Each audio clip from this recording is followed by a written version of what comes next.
यमुना महारानी का अनुग्रह है सद्गुरुदेव भगवान के प्रसाद से।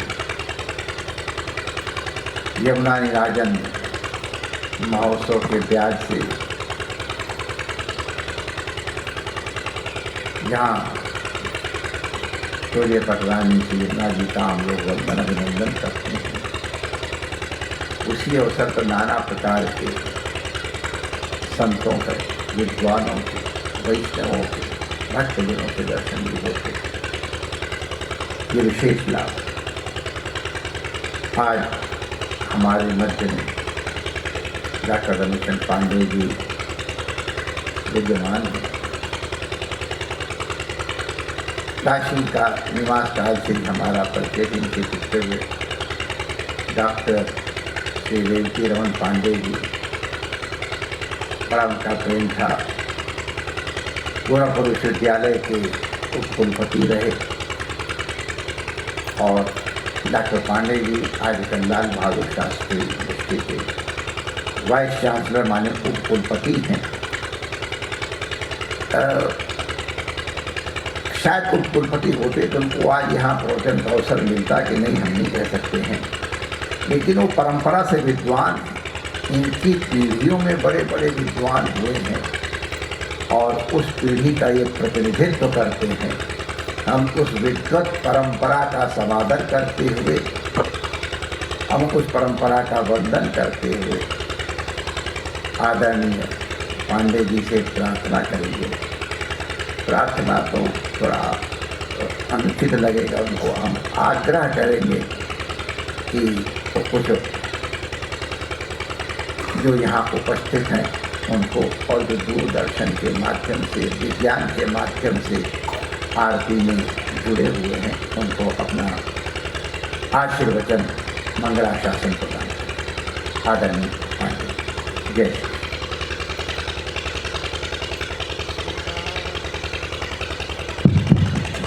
स्मृता पितरुणा तपं करुणया हरन्ति नभूगुरतनुत्युषां वलयिता शतैर्विद्युतां कलिङ्गगिरिनन्दिनी तटद्रुमत्सुरद्रुमालम्बिनी मदीयमति चुम्बिनी भवतु कापि कादम्बिनी आरूढा श्वेतहंसे निवसतु हृदये दक्षिणे चाक्षसूत्रं वामे हस्ते दधाना कनकपटकृतं पुस्तकं ज्ञानगम्या सा वीणां वादयन्ती स्वमुकुलकरकैः शास्त्रविज्ञानशब्दैः क्रीडन्ती दिव्यरूपा करकमलधरा भारती सुप्रसन्ना स्तौमि त्वां च वन्दे मम खलु रसनां नो कदाचित् त्यजेथा मामे बुद्धिर्विरुद्धा भवतु न च मनो देवि मे यातु पापं मामे दुःखं कदाचित् क्वचिदपि विषयेऽप्यस्तु मे नाकुलत्वं शास्त्रे वादे कवित्वे प्रसरतु मम धीर्मास्तु कुण्ठा कदापि।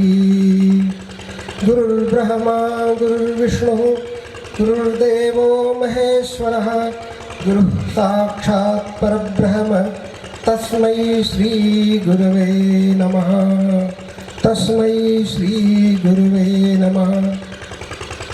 परम पूज्य सद्गुरुदेव महाराज जी के चरणों में कोटि कोटि प्रणाम अर्पित करते हुए यहाँ उपस्थित समस्त संत वृंद के चरणों में अपनी प्रणाम पूर्वक अंजलि प्रस्तुत करते हुए समस्त उपस्थित छात्रगण, वटुगण और भक्तगण सबको प्रणाम करते हुए माता जमुना को प्रणाम करते हुए गुरुजी के आदेश से अपनी वाणी को पवित्र करने के लिए जो उन्होंने अवसर दिया है, कुछ आप सबके श्री चरणों में प्रस्तुत कर रहा हूँ। भगवान मनु महाराज ने कहा है, ये नास्य पितरो जाता जेन जाता पितामहा तेन याया सताम वर्तमान तेन गच्छन् नृंशते। हमारी बड़ी सुदीर्घ परंपरा है, सनातन परंपरा है, जिस परंपरा में हमारे ऋषियों ने, मुनियों ने, महर्षियों ने, तपस्वियों ने, सिद्धों ने, संतों ने, गुरुओं ने अखंड तप करके जो कुछ भी अनुभूत किया, जो लोक के कल्याण के लिए उपादेय था, उसका उपदेश किया। यह हम सबको विदित है कि हमारी जो वैदिक परंपरा है, उस परंपरा में वेद भगवान साक्षात भगवान स्वरूप हैं। उनकी कृपा प्राप्त होने के बाद हम अपने जीवन को धन्य करते हैं और उनके आशीर्वाद से जो हमारा मार्ग प्रशस्त होता है वही वस्तुतः कल्याणकारी होता है। भगवान वेदव्यास ने महाभारत में लिखा, अनादि निधना नित्या वाग उत्सृष्टा स्वयं हुआ आदौ वेदमयी दिव्या यतः सर्वा प्रवृत्तयः। ये जो वाक तत्व है अनादि है, अनिधन है, नित्य है, फिर भी ब्रह्मा जी ने उसको सबसे पहले सृष्टि का जो स्पंदन है, सृष्टि का शुभारंभ है, वो वाक तत्व से होता है और वह वाक वेद स्वरूप है, वेदमयी है, इसलिए दिव्य है और संसार की समस्त प्रवृत्तियों का मूल कारण है। अगर वेद भगवान नहीं प्रकट होते तो सृष्टि नहीं होती। भगवान वेद की ये कृपा है कि हमें किस तरह का जीवन जीना चाहिए उसका बोध होता है, इसलिए वो वेद कहे गए, क्योंकि ज्ञान राशि हैं सारे। ये जब व्यक्ति का अत्यंत पुण्योदय होता है, कई जन्मों के तप का जब परिपाक होता है, इस तरह का पुण्य उदित होता है कि गुरु के सानिध्य में बैठ करके हम उपासना कर सकें, तप कर सकें, प्रार्थना कर सकें। और मैंने मंगलाचरण में जो रमण बिहारी जी की छवि का स्मरण किया, वो ऐसा है कि ये रमण बिहारी जी की छवि का स्मरण करने मात्र से हमारे कष्ट दूर होते हैं और जितनी भी बाधाएं हैं वो दूर ही नहीं होती हैं, एक प्रकाश दिखता है जिससे हम आगे बढ़ते हैं। यही वो विषय है जिसके कारण देवता भी इस मृत्यु लोक पर आने की अभिलाषा रखते हैं। भगवान वेदव्यास लिखते हैं पद्म पुराण में, गायन्ति देवाः किल गीतकानि धन्यास्तुते भारत भूमि भागे स्वर्गापवर्गास्पद हेतु भूते भवन्ति भूयः पुरुषाः सुरत्वात्। वो सुरत्व को छोड़ करके, देवत्व को छोड़ करके पुरुष होना चाहते हैं। क्यों चाहते हैं? क्योंकि ये जो वैदिक विधान है और उस विधान से अर्चन करने की जो परंपरा, गुरु के सानिध्य में बैठ करके उपासना करने का अवसर उन्हें केवल इस भारत भूमि में ही मिलता है, अन्यत्र कहीं नहीं मिल सकता। यह सुख कदाचित स्वर्ग में भी नहीं है कि जमुना माता जी के अर्चन का वहाँ हमारे पूज्य गुरुदेव, जिनके बारे में क्या कहें, साक्षात रमण बिहारी स्वरूप हैं, अनन्य उपासक हैं, उनकी कृपा से, उनके मार्गदर्शन में वेद विहित जो उपचार हैं, जो पद्धति है, शुद्ध पद्धति है उपासना की, जहाँ ऐसे पवित्र वेदों का अभ्यास करने में निरंतर जिन्होंने अपने अंतःकरण को पवित्र किया है, ऐसे वेद पाठी विद्वानों के मार्ग निर्देशन में, उनके द्वारा उपदिष्ट विधियों के द्वारा, उनके द्वारा उच्चरित वेद मंत्रों के माध्यम से पूजा कर सकें। यह जिनको मिलता है उन्हें यह मान लेना चाहिए कि उन्होंने कई जन्मों तक तप किया है, उसके पुण्य का यह उदय है। यह साधारण बात नहीं है।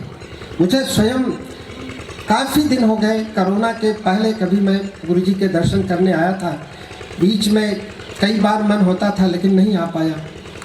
पिछले 15 दिनों पहले से कार्यक्रम बना रहा था कि गुरुजी का दर्शन करने जाना है, गुरुजी के बारे में पता किया, गुरुजी कहीं नहीं जा रहे अभी, यह सोच करके कल अचानक में लगा कि कार्यक्रम नहीं बन पाएगा। बड़ा दुखी हुआ मन, और मैंने स्वामी दिव्यानंद जी महाराज जी से निवेदन किया कि मैं अगले संडे को आऊँगा। लेकिन गुरु जी का आकर्षण, मुझे लगता है कि उन्हें ये पता लग गया कि मैं आ रहा हूँ, अपने दिव्य चक्षु से देख लिया, तो ऐसा आकर्षण किया को जो विघ्न थे सब खत्म हुए और मैं पहुँचा। और मैं अपने छात्रों को ये बात बताना चाहता हूँ, अगर आपका संकल्प है, सत्य संकल्प है, आपकी निष्ठा है, तो वो कार्य सिद्ध होकर ही रहता है। पिछले 5 वर्षों में मैंने अखंड साधना करके श्री लाल बहादुर शास्त्री विश्वविद्यालय को केंद्रीय विश्वविद्यालय बनाने के लिए प्रयत्न किया और वो गुरु जी की कृपा से पूर्ण हुआ। पिछले 30 अप्रैल को संसद से पास होकर के उसकी सूचना निकली कि केंद्रीय विश्वविद्यालय बन गए, लेकिन 1 वर्ष तक वो उलटता रहा इधर उधर। आज जब मैं रमण रेती धाम में आया और महाराज जी के दर्शन करने के पूर्व महाराज जी चरण पादुका का दर्शन किया और भगवान रमण बिहारी जी का दर्शन किया। दर्शन करके बाहर निकल रहा था तो मंत्रालय से फ़ोन आया कि पत्र मिल गया। किस बात का पत्र? कि आपका केंद्रीय विश्वविद्यालय, आपका ही नहीं, ये तीनों केंद्रीय विश्वविद्यालय अब वो केंद्रीय विश्वविद्यालय बन गए और वो केंद्रीय विश्वविद्यालय की लिस्ट में जा चुके हैं। 21-22 की जो वित्तीय योजना है वहाँ केंद्रीय विश्वविद्यालय के द्वारा होगी। ये माननीय मंत्री जी ने अप्रूव कर दिया, पत्र आपको निर्गत हो गया।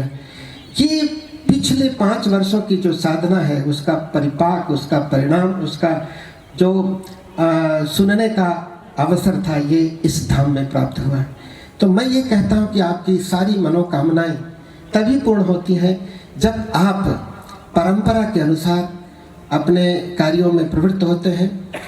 गुरु चरणों में आपकी भक्ति, आपकी श्रद्धा, आपकी निष्ठा होती है और उस निष्ठा के अनुरूप आप जितनी भी शक्ति है, सामर्थ्य है, प्रयत्न करते हैं। आज गुरु जी महाराज जी ने मुझे अपनी वाणी पवित्र करने का अवसर दिया और स्मरण कराया मेरे पूज्य पितृव्य का, पितामह जी का।